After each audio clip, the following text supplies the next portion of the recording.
everybody. I'm Larry Ridley. You're tuned into the NFL on EA Sports.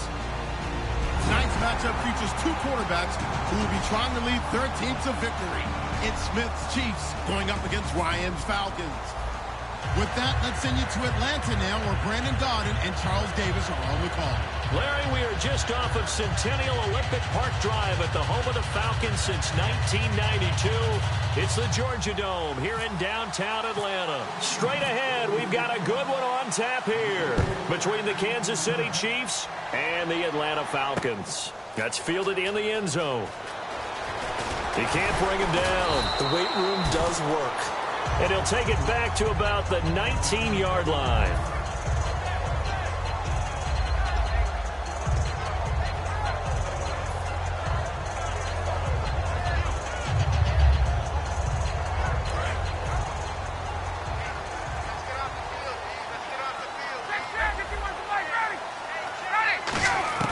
On 1st and 10, it's Ryan. And this is Gabriel on the catch. Give him a couple on the catch. It's 2nd and 8. All right, let's...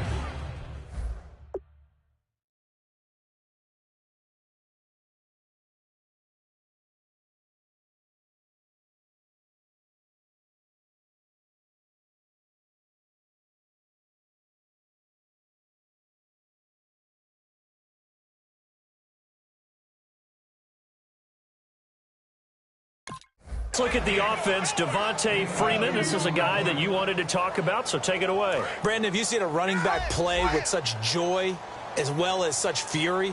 I love the way he runs the football and attacks defenses. They'll run for the first time with Devontae Freeman. And he'll get this up to the 34-yard line. And when you watch Devontae Freeman run the football, you can almost close your eyes and hear him running the football, can't you? Because people just scatter. I mean, you know, when he goes through a pile, it moves in a positive direction for him. I just love how hard he plays the game. 1,000-yard season. He had 11 touchdowns last year. In March, 25 years old. So he's kind of hitting that sweet spot for a running back, isn't he? He really is. And I still remember the evaluation of him coming out of college. He does everything well, but you weren't sure he had a dominant trait. Well, wrong about that. He's dominant just about everything he does, and I think that he's going to continue to elevate his game and seek a 3rd Pro Bowl in 2017. Give him 6 on the screen, but now it's 3rd down. Well, they get the completed pass, but still have more to go here on 3rd down. For a second there, I thought that might break big. Screen pass. Looked like it was coming together. Looked like there was an opening. Still ended up with a solid game. And he gets it down to the 48, enough for the first. Offense comes to the line now, 1st and 10. So opening drive, 3rd down. They complete the slant to move the sticks. And ordinarily, it's a high percentage pass when you throw it. And receivers like to run that route because it gets the ball in their hands pretty quickly. Just a couple of quick steps upfield, break towards the middle, the ball should be there, and then they can do some work afterwards. And Brandon, I think Mohamed Sanu had a nice career while he was in Cincinnati, but he really elevated 2016 in Atlanta, the most catches for himself in a single season. 59 of them, 4 touchdowns. Really a nice compliment to Julio Jones, and he was a nice compliment in Cincinnati. I don't want to say he's not a number 1 receiver, but he plays that number 2 slot well, doesn't he? He does, and I think it's because of his versatility. He can play in the slot. He can play out wide. They can use him as a wildcat quarterback. He has thrown passes in the NFL. In fact, going back to his days at Rutgers, I think he threw 18 passes while he was at Rutgers. So you never know what you're going to get when Mohamed Sanu has his hands on the football. And that is incomplete. He was looking for Mohamed Sanu there. And it's 2nd down. 10 yards still left on 2nd down. Here comes the D swarming to the line.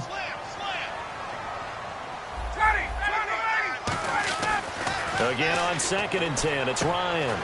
He completes it to Julio Jones.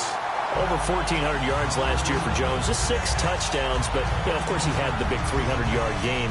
However, when he was blanketed with coverage, he always opens things up for other guys, doesn't he? He does, and that's what's benefited Atlanta's offense. Other guys were able to step up. In 2016, Mohamed Sanu stepped up and had his best year as a pro. Austin Hooper, as a young tight end, really developed down the stretch. And Taylor Gabriel, who had come over as a free agent from Cleveland, he really flourished, actually led the team in touchdown catches. But there's only one Julio Jones, and you want to get the ball to him as much as possible. That winds up pushing him back 11 yards on the sack. And that'll bring up third. Well, this has been a pretty sizable drive. They've had some success. Finally, the defensive coordinator found some success of his own. I think he just simply said enough of that. Okay, they've moved the ball well. We need to force the issue from our end, and that's exactly what he did. And Jones has it over the middle. And he's brought down, but not before reaching the 8-yard line. He's such a good route runner. Shows it there on third down. Very proficient and a good pass. And you know what I've observed over the years in the NFL? The better a route runner you are, the more confidence your guy's going to have in you to go to you in important times. And he's got his star receiver. It's Jones for the Falcon touchdown. Julio Jones, a 7-yard touchdown grab. And the Falcons take it all the way down the field and score on the opening drive. Now Matt Bryant on for the point after. It's good, and that gives the Falcons a 7-0 lead.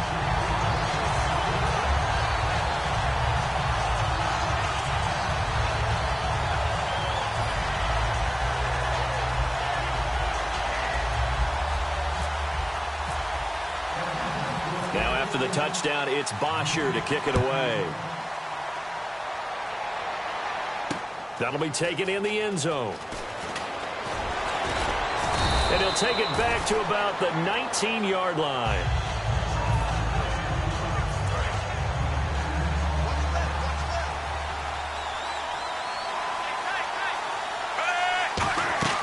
Now a play fake here on first down. He couldn't quite hold it. Got hit. Ball pops out. Incomplete. And a look at this offensive unit now, and you see who we have highlighted, partner. Jamal Charles, one of the most exciting, productive running backs in the NFL. 2nd and 10, Smith again. And this is caught on the sideline.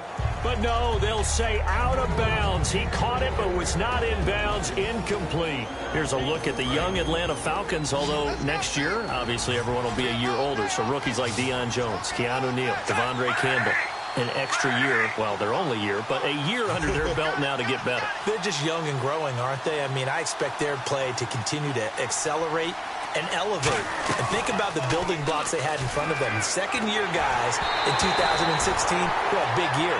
Grady Jarrett, a monster in the Super Bowl, tied a sack record in that game against New England. And Vic Beasley led the NFL in sacks for the regular season with 15.5 and also had 6 forced fumbles. So here's Dustin Colquitt now to punt this away for the Chiefs.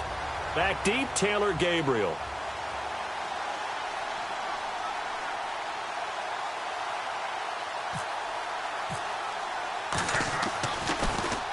And he gets it away, a directional kick going toward the sideline. And this one will not be returnable as it sails out of bounds.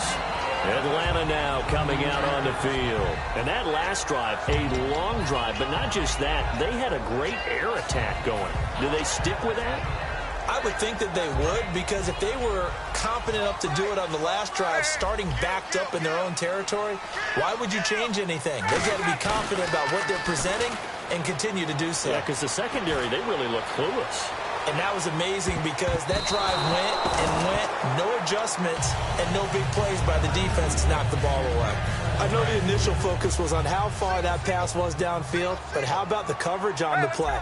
Able to stay with him, get his hands where the receiver's hands were going to try and catch the ball, tips it up in the air, and knocks it away. And he comes back with one complete. And they'll get it up just short of the 45 at the 44. It's a pickup of 16 there, and it'll lead to a new set of downs. Never make the mistake that the slot receivers, especially the little guys like we're watching here, are just quicker than fast. A lot of them combine quickness and speed, and they catch a lot of footballs, as we just saw there.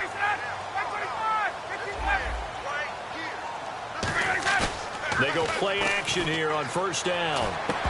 And it pops free. The collision there jarred the ball loose and brings up second down. On any passes in the middle of the field, anyone who's going after the football is going to be conscious that it's probably going to be contested, and often physically. Sometimes that leads to drops. Off the play fake to Freeman. It's Ryan. Finding time. And incomplete there. A nice hit. Jars the ball free and brings up third down. It looked like they had something there, but I think that he was thinking about running with the football before he actually hauled it in, and that led to a big drop. And some extras coming up on the line here, readying for the blitz. On third down, Ryan. He rifles one that's intercepted. Picked off by the free safety, Eric Berry. And his guys are going to take over at the 39-yard line. And now here comes Kansas City. And the last drive, their first drive, 3 and out. What changes here, if anything? I think it's making sure the guys that you trust the most with the ball, the biggest playmakers you have, that they touch it on this possession to try and get things moving. So get it to the horses. Without a doubt. They're the ones that typically end up in the end zone. That's going to go as a loss of 2, and it'll be second down. Well, on that play, the expression, don't blink, you might miss something, certainly applied. That was fast. Defense diagnosed the play, and it was over in a heartbeat. Trying to fight his tight end, Kelsey, and it's intercepted. A great read, and it's picked off. And they will set up shop in enemy territory at the 42-yard line. Here comes the Falcon offense now as they get set to take over here. And following the interception, we'll see what they can put together on this drive. I can hear my old college coach right now. He always used to tell us before every game, the team making the fewest mistakes will win. What they're hoping is that that last mistake is their only one of the game. Coaches, that's all they talk about, turnovers, right? Minimizing those and maximizing opportunities. A great job pulling that one in from a guy, as we know, who can really blaze. He's got a lot of speed. And that speed can work for him so many different ways. Sometimes he just takes off and goes and just runs past people. Sometimes you get people to back off so far that you can catch everything underneath.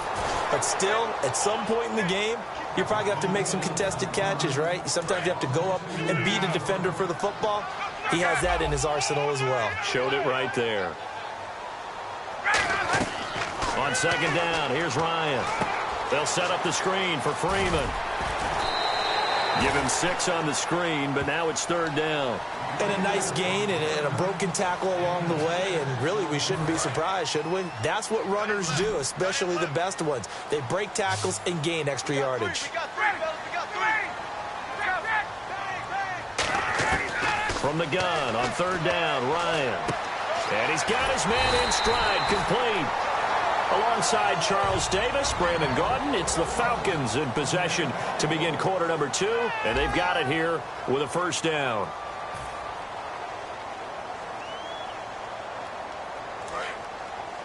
And the D looking like they may blitz. Here's Ryan to throw. He couldn't quite hold it. Got hit. Ball pops out, incomplete. And he's certainly not a guy that drops that football very often. Indeed, because that's a bit of a surprise. I know he's in the middle of some traffic and people, bodies all around him, but he usually has the focus. Looking for Jones, and it's intercepted. Picked off by the Pro Bowler, Marcus Peters. And a big turnover there as his guys will get the football back. And out come the Chiefs now. And following the interception, just any interception, are you a little bit more cautious when you start that next drive, or no, you just throw that out the window? I think you are. I don't think that there's any way you can run back out there and go, totally didn't affect me. Let's just go ahead and be loose with the football again. You're going to take care of it, but you have to be careful about being too cautious because now you can't run any offense at all. Still want to attack. We'll see how they attack them here. And that's frustrating for a defense because they've got them pinned down deep. And on the first play, they gave up a run that keeps an offense on schedule. Yeah, because 3 to 4 yards, that's all you're looking for right there, right? That's absolutely perfect, really, as a play call. You get 3 to 4 yards on first down. That's what they talk about to us all the time, about being ahead of the chains or on target, ahead of schedule. They were after that run.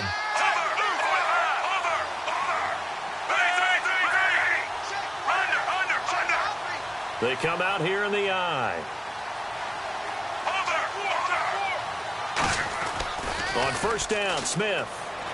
He's going to launch this thing way downfield. And he bats it away, and it falls down incomplete. They decided to air it out a little bit on that play, take a shot downfield, but the coverage was really nice. Able to get a hand in and tip it away. On 2nd and 10, Smith. To the right side, it's Kelsey. And brought down, but not before reaching the 45-yard line. And after that play, we've got a man down, a member of the linebacking corps. And the medical staff will attend to it. And the offense lining up 1st and 10. Smith going to turn and give to Charles. And he works his way forward for about 4 up to the midfield stripe. Paul Warlow in to make the tackle. And that's exactly what you want on a first down run. Pick up 5 yards, bring up 2nd and 5. The defensive line, though, they've got to figure out a way to out-leverage the guys up front because the offensive line is winning at the point of attack.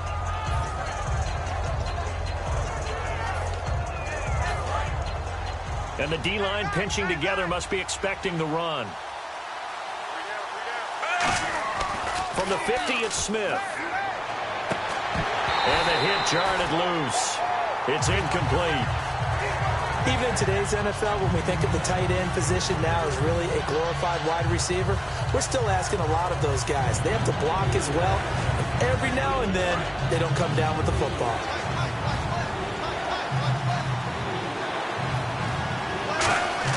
Here's Smith. And incomplete. The contact made the ball roam free and brings up 4th down. Whenever I see a drop like that, I have to kind of take a step back and check myself a little bit. So used to seeing those big guys make big-time spectacular plays that when they drop one, I have to remind myself, we ask a lot out of these guys. Block and catch the football, not easily done in today's NFL.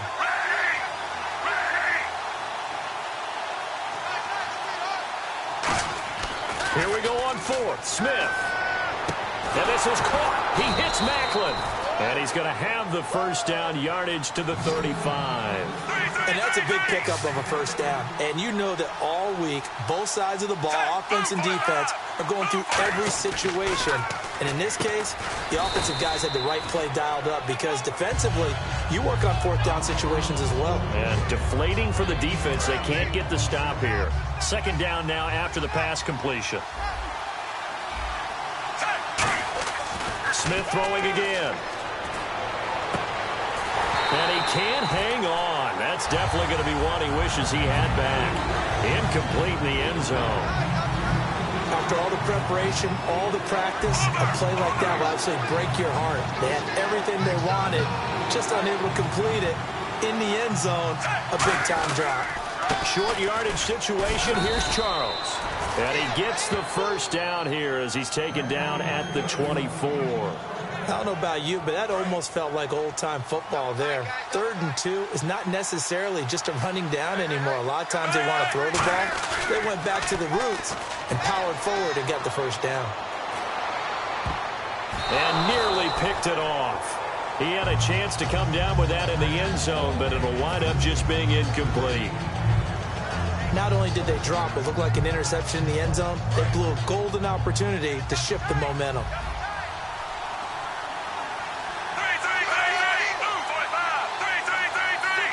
Charles the lone setback.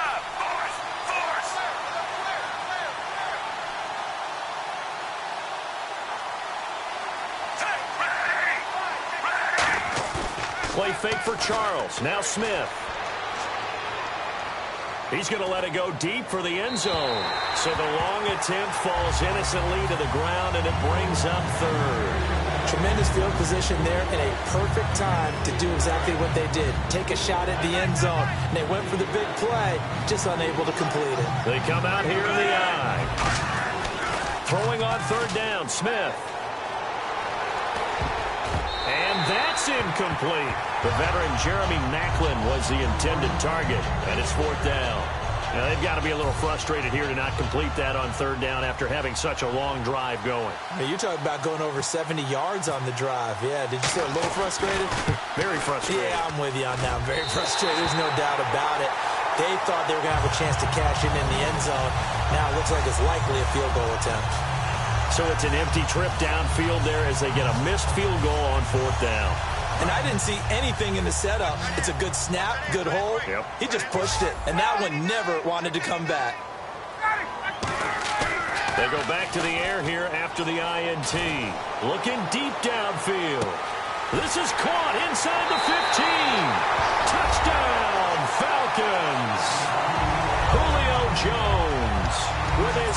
touchdown here in this first half.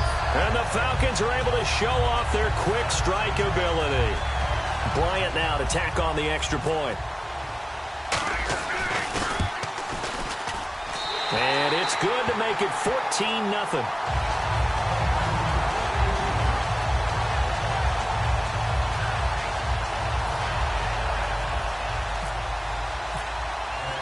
Now after the touchdown, it's Bosher to kick it away.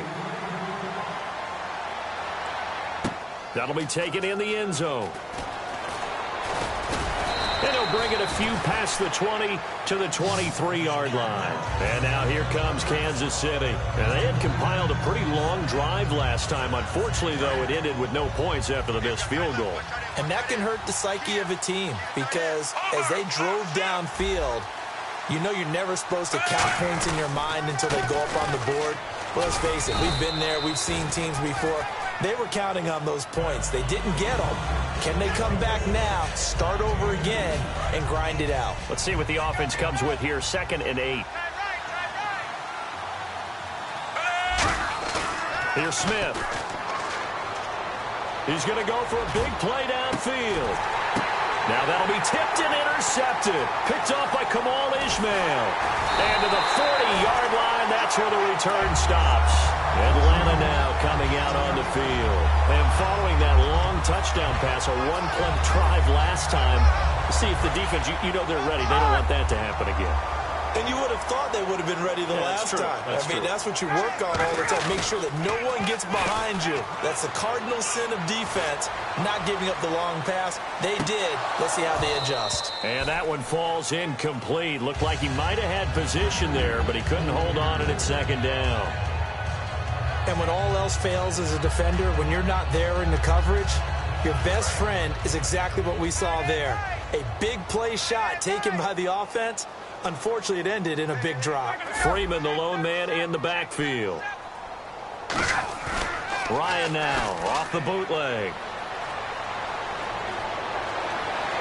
And he's going to be out of bounds, but able to take it inside the 40-yard line. 23 yards on the play. I really don't think that Julio Jones could be happier right now. Plenty of catch opportunities.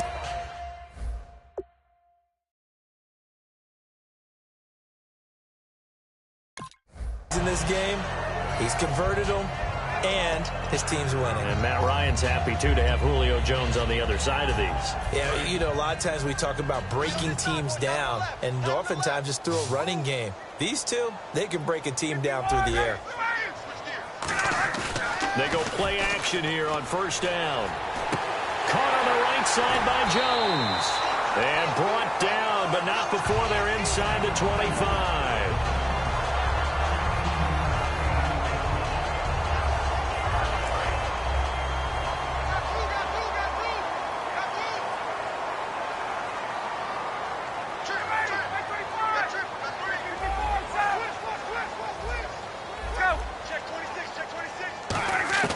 Now Ryan on 1st down.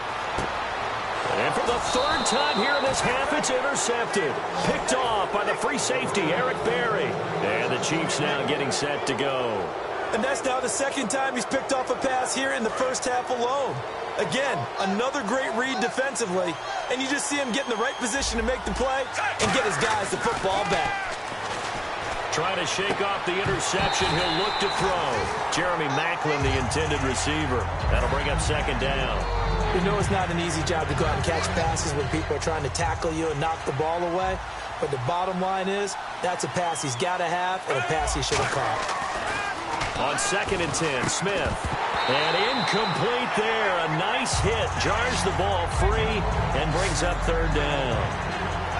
I know tight ends love this route because a lot of times they'll fake a block first and get a little bit of space and then come across the middle because in their mind, they're thinking catch the ball and then drop the hammer on the little guys in the secondary. Unable to drop the hammer, he just dropped the pass. And the offense looks to pick up the first here on 3rd after that incompletion. They come up in an offset eye. Now it's Smith. Surveying the field. Trying to lay one. Well, this is taken in. It's complete. And that one results in 35 yards.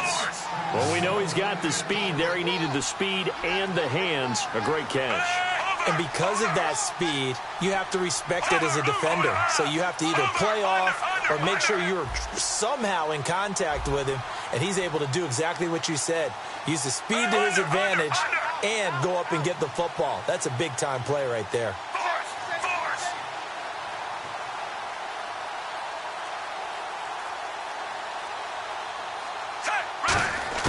Now a play fake here on first down.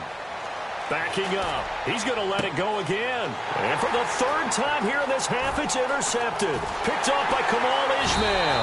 And he's able to get it back to the 41-yard line. Atlanta now coming out on the field. And 3 interceptions in this game. And I would have to think, I wasn't a quarterback, but number 4 is kind of, oh, you're like, oh, man, I can't throw 4. No, what's interesting is, what do the coaches decide to do now? Having thrown 3, do you alter your offensive strategy? Do you take the... And at the 7-yard line, the catch is made. A big play there just before halftime. 52 yards. Well, even after all those interceptions, he's not deterred, still confident to go deep at work there. I think all the old rules about... Ryan hit, and he lost the football. On plays like this, when the ball comes free, it's often unusual for the team that lost it to get it back. Because this is the quarterback. The ball gets away from him. Everyone else is trying to execute what they're supposed to do on offense. They're usually looking in the other direction, downfield. And he'll take it into the end zone. Touchdown, Atlanta. Julio Jones. As the first half is winding down. And the Falcons will add on to their lead. I heard a coach talk about those late-in-the-half scores, especially ones that give your team a pretty decent cushion. He said those could be the ones that can finish off a squad if you let them. Yeah, they've got the cushion. This half has been theirs.